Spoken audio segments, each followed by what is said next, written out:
Good morning, brothers and sisters. It's long overdue for me to come and share, as Reverend Murray will tell you, but it really is an honor, a privilege, and a pleasure to be here worshiping with you this morning.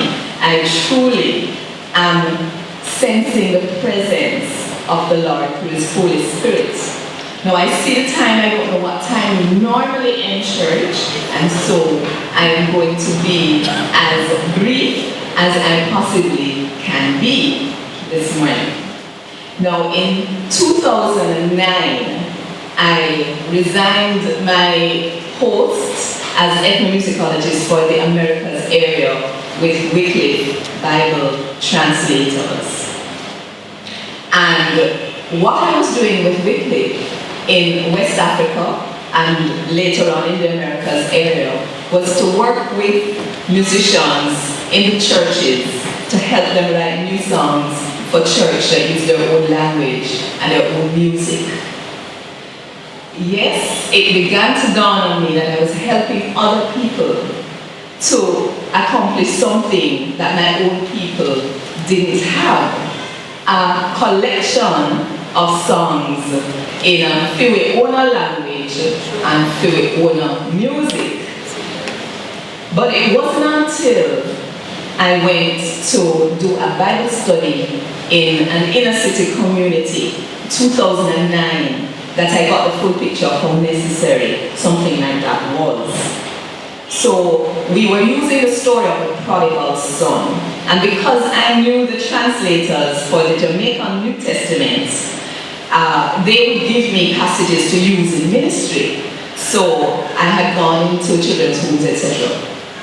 And this time I went in with Ask Them for the Prodigal Son. We put it up on big screen in New International Version, everybody read it together.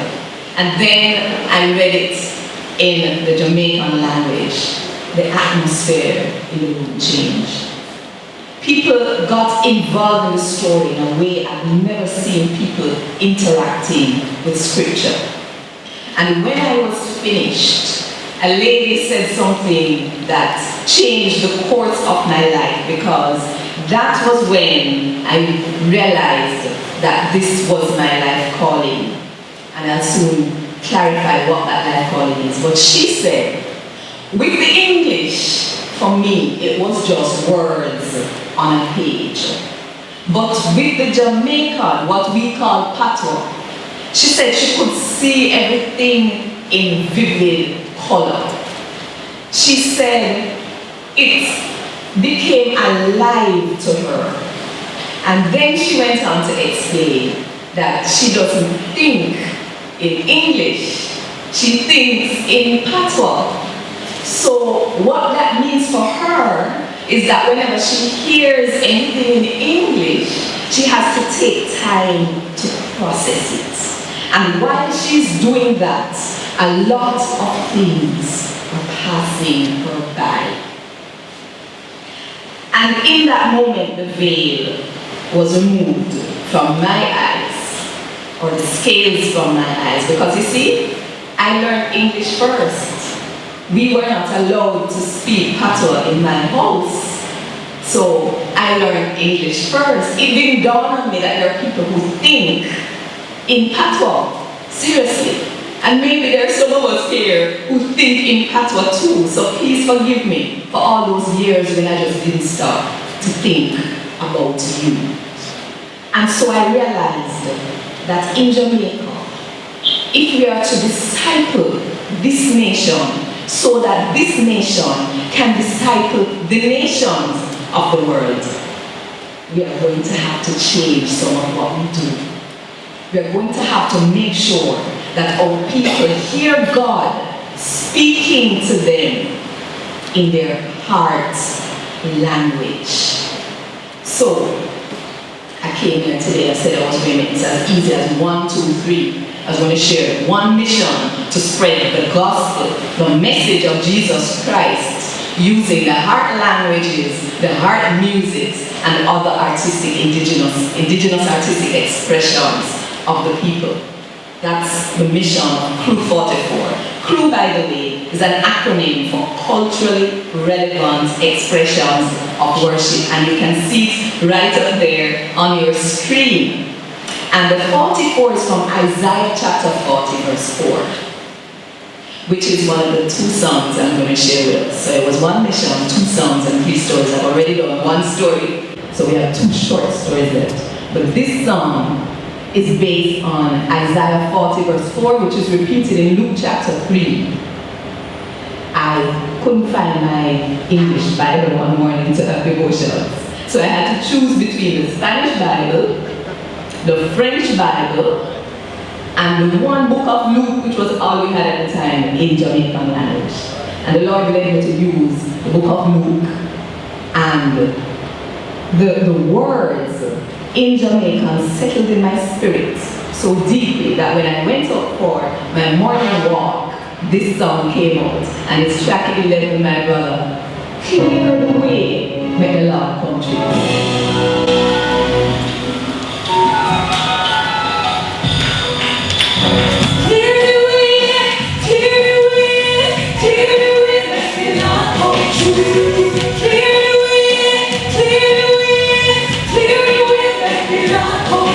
Everybody I go raise up, and every mountain I go mash down, and every road that we center, them I go straighten out.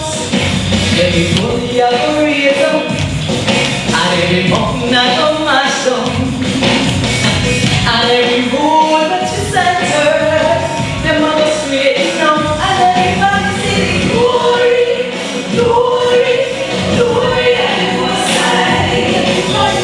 Glory, glory, glory, and Most High.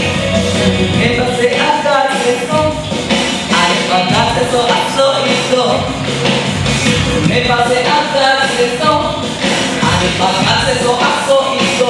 Come everybody sing glory, glory, glory to the Most High. Everybody sing glory, glory, glory to the Most High. Every valley shall be filled, and every mountain and hill shall be brought low. The rough places made smooth, and the crooked paths are paved.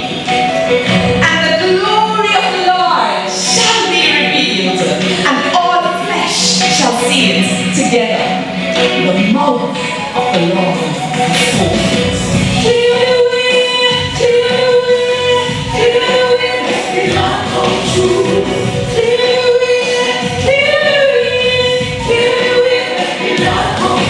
Everybody I go raise up, and every mountain I go mash down, and every road that we center, them I go straighten out. Everybody I go raise up, and every mountain I go mash down, and every road that we center, them I go straighten out. And everybody sing glory, glory, glory. Glory, glory, glory, and Most High.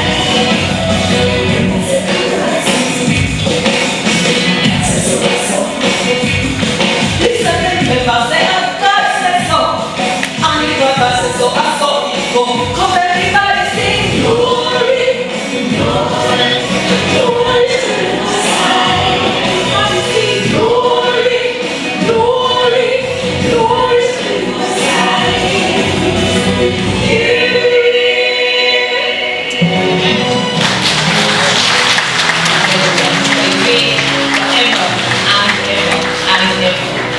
Story number 2.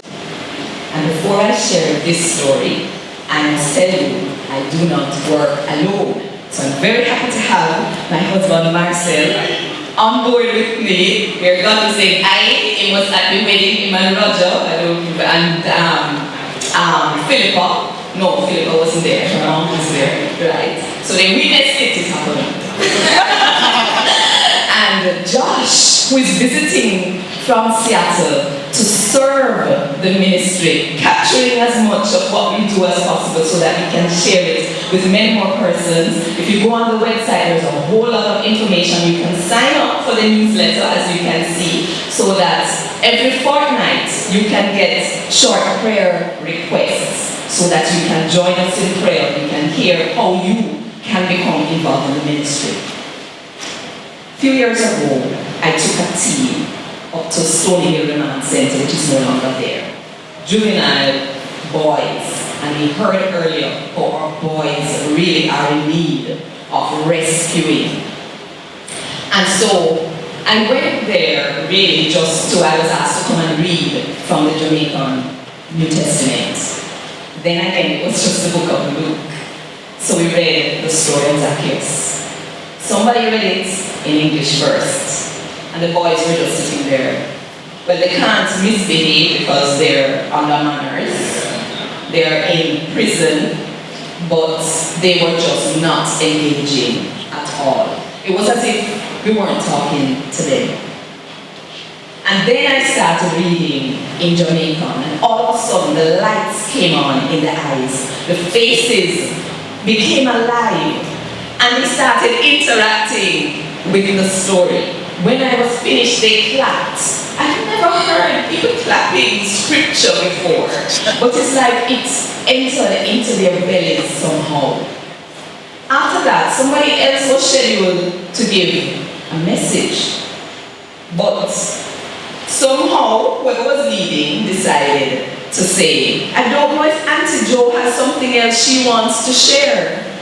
Now in that moment, I realized that based on what I saw, if I were to shift to English to address them, it would almost be a disrespect to them.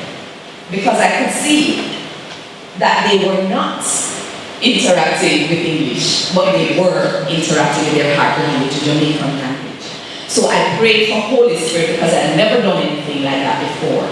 And Holy Spirit came through and I delivered a word, a very brief word, but in their language. When we were finished, an altar call was given. Who wants Jesus in their lives? And almost all of them responded in the positive. This is why I do what I do. The third story is God's story. Very simply.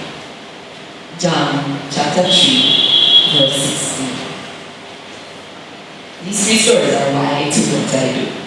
God loved the world so much that He's sending one diggy boy picnic so that everybody which see Him and not the dead, but then will live forever and ever. So if God could have lived there who joins in humanity, why can't we reach people where they are? God set the example for us. What a God. So yes, crew is just developing. We have a board in place now. We have a meeting next week. Please pray for us. We have been adopted by a ministry overseas called Music in World Cultures, and headed by Dr. Stephen Benham, who happens to also be the president of the American String Teachers Association, for those who are into string and this kind of thing. And we are building a team of young people who want to join us in spreading the message of Jesus Christ through culturally relevant expressions of worship. They're into playing instruments, they're into singing, they're into drama and poetry and this kind of thing. So you can pray for us, and you can give, and if you go on the website and see how you can give, or maybe you can talk to Pastor. And we will be at the table at the back. Another way you can give is by purchasing I brought these up here, the CD with that song and 11 other songs, all Jamaican. And I also brought a few copies of my book. You notice I like to tell stories. And so this is a collection of some of my stories from all over the world with a focus on the fact that God is in control. So this is available at the table as well. It's 2,000 for this one and 1,000 for this one. And this is also available in audio format if you don't like to read for just 1,000. The book is available in audio format. There are many things we need. We need an administrative assistant, but just keep in touch with us. The website is there. Get in touch. And Monday nights, let me not forget, who is on Facebook? All of us? So I'm not putting up on your hand. Somebody behind me said all of us. Thank you. I see that hand, I see that hand. Monday nights at 9 o'clock by lunchtime, everybody reach home, eat them dinner, and getting ready for bed probably at 9 o'clock on Monday nights. And live on Facebook, Joanne Richards. Just having a time of fellowship using, so far I've used English, I've used Jamaican, and I've used Spanish. I need to learn Haitian Creole, my brothers, because you're like right next door, but I do know some French because I lived in Burkina Faso for a little while. And so, but it really is just a time for us to fellowship around the Word of God, share some testimonies, and sing some songs. Tell stories, sing songs. That is it. So, but nothing there what God can do. I couldn't come here and not experience the joy of singing the song with the fellowship here at Covenant Methodist Church. But things said probably Godfrey and Roger and maybe even the pastor would, probably damage me. Roger, believe it or not, I brought the track, but what should I do? Sing the track and then we check. Okay, great. So, track 4, we're on the track. Nothing that God can do. It's based on Luke 1:37.